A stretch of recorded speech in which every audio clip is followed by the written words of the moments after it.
ഒരുപാട് പുതിയ നേരത്തെ ഞാൻ പറഞ്ഞ പോലെ പുതിയ സംവിധായകർക്ക് ലോഹിദാസ് ഡേറ്റ് കൊടുക്കുക, അല്ല സ്ക്രിപ്റ്റ് കൊടുക്കുന്നത്. സുരേഷ് ഉണ്ണിത്താൻ എന്ന് പറയുന്ന സംവിധായകൻ പത്മരാജന്റെ ഒക്കെ അസോസിയേറ്റ് ആയിരുന്നു. സുരേഷ് ഉണ്ണിത്താൻ ആദ്യത്തെ സിനിമ എന്ന് പറയുന്നത് ജാതകം, അത് ലോഹിദാസിന്റെ സ്ക്രിപ്റ്റാണ്.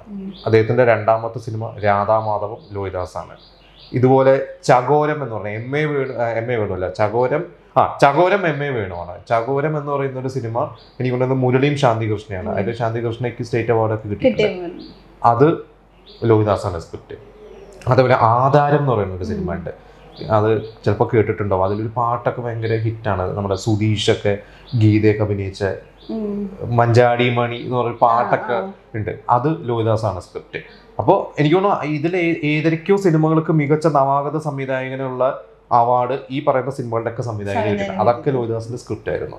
സുന്ദരദാസ് ലോഹിദാസിന്റെ ചെറുപ്പം മുതലുള്ള സുഹൃത്താണ്.